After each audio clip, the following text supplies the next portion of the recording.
بینندگان ارجمند سلام. مهنت این عملی مزناک و فعالیت معینی درآمدناک برای هر یک شهروند است.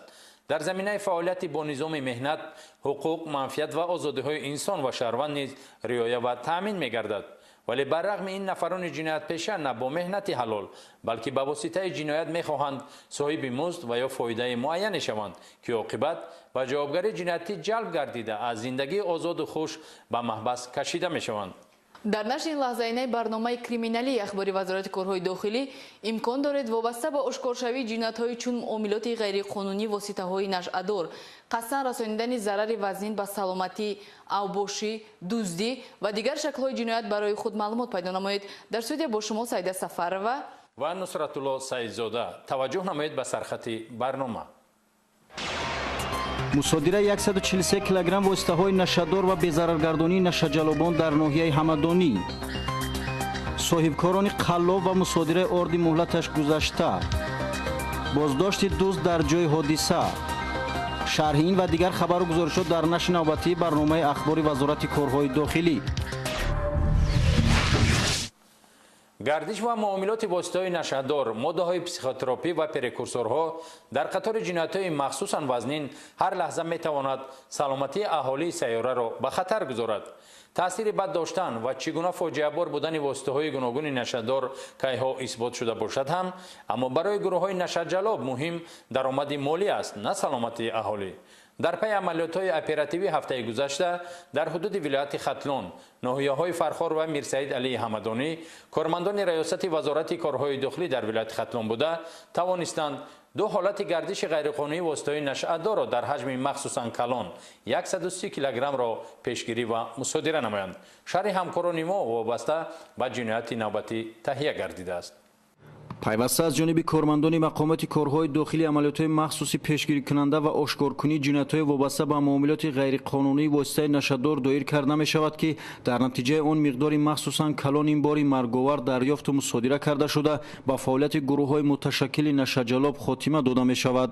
аз ҷумла дар натиҷаи чунин як амалиёт аз ҷониби кормандони шуъбаи мубориза бар зидди муомилоти ғайриқонунии воситаи нашъадори раёсати вазорати корҳои дохилӣ дар вилояти Хатлон дар якҷоягӣ бо кормандони кумитаи давлатии амнияти миллии ҷумҳурии Тоҷикистон дар минтақаи Кулоб рӯзи 15 августи соли равон тахминан соатҳои 2 шаб дар наздикии дидбонгоҳи сарҳадии Панҷободи ноҳияи Ҳамадонӣ як гурӯҳи нашаҷалоби афғон ки мехостанд сарҳади ҷумҳурии Тоҷикистонро убур кунанд, ҳангоми дастгир кардани гурӯҳи нашаҷалоб байни онҳо задухурди мусаллаҳона ба амал омад ки дар натиҷа ду нафар аз ин гурӯҳ Маҳмад валади Давлатманд ва Башир валади Ҳамид аз ҷониби кормандони мақомоти ҳифзи ҳуқуқи кишвар безарар гардонида шуданд ва дигар аъзоёни ин гурӯҳ аз ҷои ҳодиса ба самти ҷумҳурии исломии Афғонистон фирор карданд.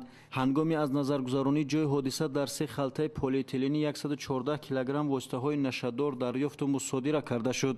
ёдовар мешавем ки дар натиҷаи гузарондани чораҳои оперативӣ ҷустуҷӯӣ муайян карда шуд ки як нафар сокини ноҳияи Ҳамадонӣ деҳаи Панҷоб Ниёзов Алишер Мусоевич соли таваллудаш 1982 ки бо ин гурӯҳи нашаҷалоб робита дошта маҳз бо мусоидати ӯ шаҳрвандони ҷумҳурии исломии Афғонистон мехостанд воситаҳои нашъадорро ба кишвари мо интиқол диҳанд ва ҳангоми задухурд дар ҷои ҳодиса ӯ низ қарор доштааст. пас аз чанд соати ин воқеа аз ҷониби кормандони милитсия дастгир гардид.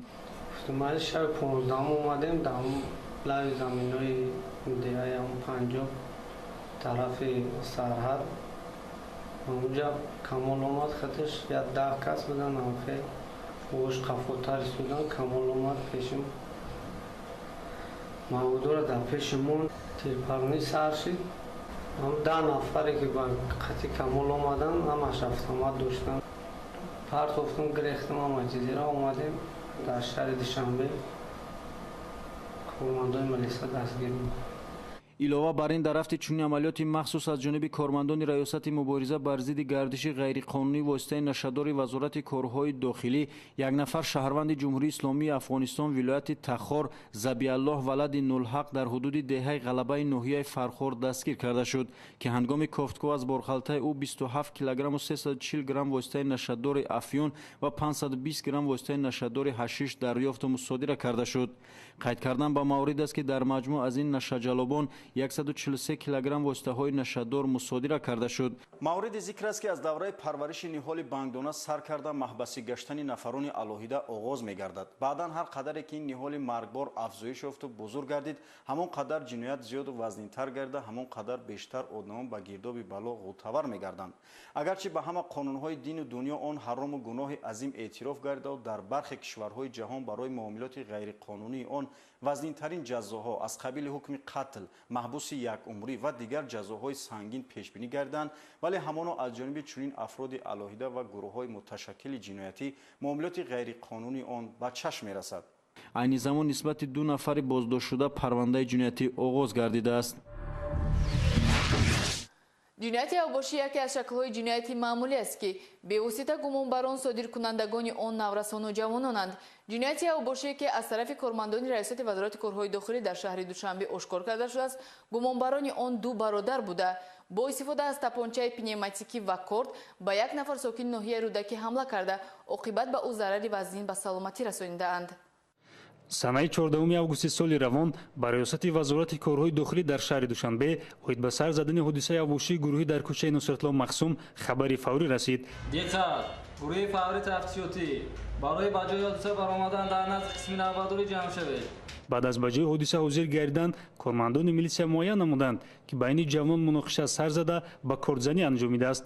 зимни баргузории маҷмӯи чорабинои оперативии ҷустуҷӯӣ нафарони гумонбар дастгир шуданд. дар содир намудани ин кирдори ҷиноятӣ 2 бародар Саидов Афғон соли таваллудаш 1998 ва Саидов Саидавлиё соли таваллудаш 2000 сокинони шаҳри Душанбеи гумонбар дониста мешаванд. сар задани муноқишаи мазкур аз нофаҳмиҳои лаҳнӣ ки қаблан байни гумонбар Саидов Афғон ва Воқеев Суҳроб вуҷуд дошт сарчашма мегирад. Саидов Афғон бо мақсади гирифтани интиқом ки нисбаташ шаҳрванд Боқиев Суҳроб соли таваллудаш 1997 таҳқирро раво дидааст, ҳамроҳи бародараш Саидов Саидавлиё мусаллаҳ бо корду тапончаи пневматикӣ ба кӯчаи Нусратлоҳ Махсум рафта байни 2 гурӯҳи ҷавонон занозанӣ рух медиҳад. дар натиҷа Саидов Саидавлиё бо корди қаблан мусаллаҳ шуда Азимов Шерзод соли таваллудаш 1998-ро захмӣ намуда аз пой меафтонад. бо ҷорӣ гардидани хун аз бадани Шерзод онҳо ба таҳлука омада аз ҷои ҳодиса фирор мекунанд.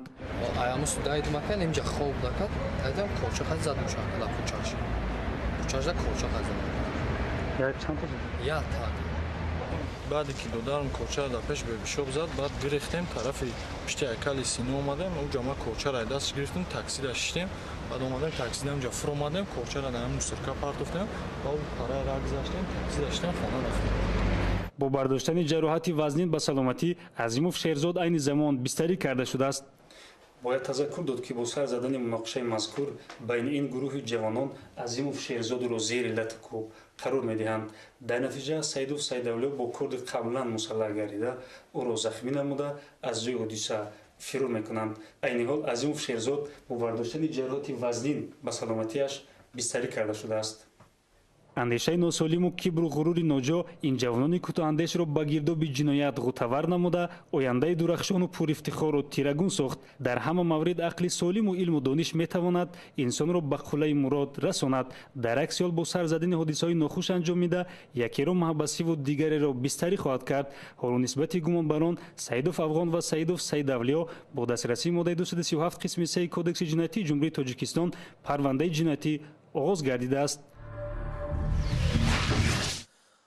сокини шаҳри Ваҳдат Бозорбой Ҳалимов барои ба даст овардани даромади молӣ бо роҳи ҷиноят ба бинои ҷамъияти дорои масъулияташ маҳдуди ташкилоти амонатии қарзии хурди Арғун ворид гардида, сари вақт гумонбар ба мақсади ҷиноятии худ нарасида аз тарафи кормандони шуъбаи вазорати корҳои дохилии яки ноҳияи Шоҳмансур дастгир карда шудааст.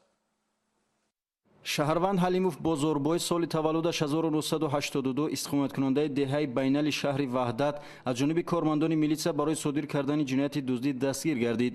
шаби гузашта ба шуъбаи вазорати корҳои дохилӣ яки ноҳияи Шоҳмансур хабари телефонӣ ворид гардид ки шахси номаълум тариқи шикастани дар вориди филиали бонки Арғун гардидааст. дар ҳол аз ҷониби кормандони милитсия гурӯҳи фаврӣ созмон дода ба ҷои ҳодиса ҳозир шуданд.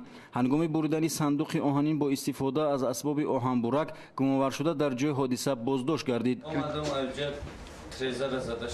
شکستم خریدم قشنگ آمدم اینجا بالاتر در چیز سیف موندم بریدم که یک بار دو بار که سیف چیز شکست دیسکی بالاتر شکست جمع کردم رفتم یک دو بار زدم خوی نشید بردم است ایس گشتم که فرشه پوشیدم فرمانده ملی ستوری айни ҳол дастгиршуда дар ҳабси пешакӣ қарор дошта нисбаташ тибқи талаботи моддаи 244 кодекси ҷиноятии ҷумҳурии тоҷикистон парвандаи ҷиноятӣ оғоз гардидааст.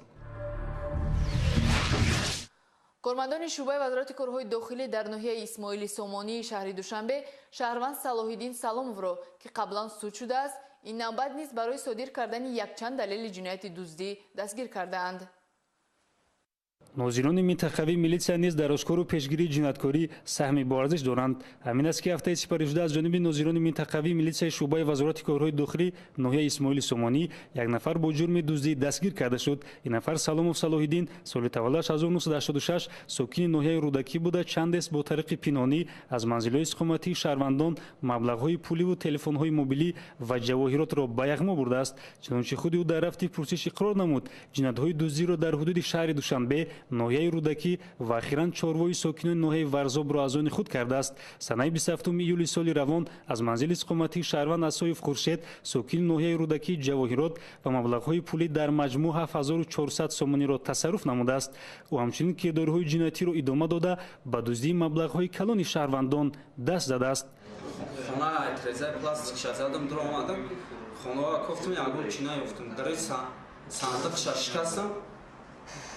105,000 рубли расиб, ду гарбан, банди тило, ду гарбан, гӯшпори тило, ду чалаи тило, як табул тоқа тило гирифта онҷо ғайб задам. дар баробари ин гумонбаршаванда санаи 17 августи соли ҷорӣ аз беназорат будани чорвои сокинони ноҳияи варзоб истифода карда асп ва 6 сар гӯсфандро тасарруф намуда мехост ба фурӯш гузорад. гумонбари ин ҷиноят Саломов Салоҳиддин баъд аз тасарруф намудани як сар асп аз диҳаи қулпистаи ноҳияи варзоб бо ҳамин роҳ фирор карда истода буд ва мебинад ки 6 сар гӯсфанди сокинони ноҳияи варзоб дар ҳамин ҷо беназорат ба чаро машғул буданд ва аз фурсати барояш муносиб истифода карда гӯсфанди сокинони ноҳияи варзобро низ тасарруф мекунад ва ҳангоми ба фурӯш гузоштан аз ҷониби кормандони шӯъбаи вазорати корҳои дохилӣ дар ноҳияи исмоили сомонӣ ӯ дастгир карда шуд.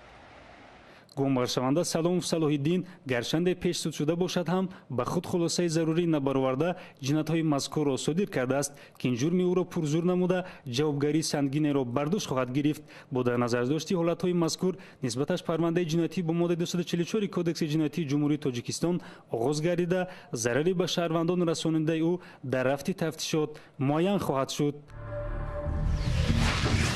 саломатии аҳолӣ аз фаъолияти боинсофонаи тоҷирон ба хусус соҳибкороне ки ба фурӯши маводҳои ғизоӣ сару кор доранд вобастагии калон дорад, вале дидаву дониста маҳсулотҳои ғизоиро ки муҳлати истеъмолашон гузаштааст ва ба саломатии одамон зиёновар аст ба фурӯш баровардан аз рӯи инсоф нест.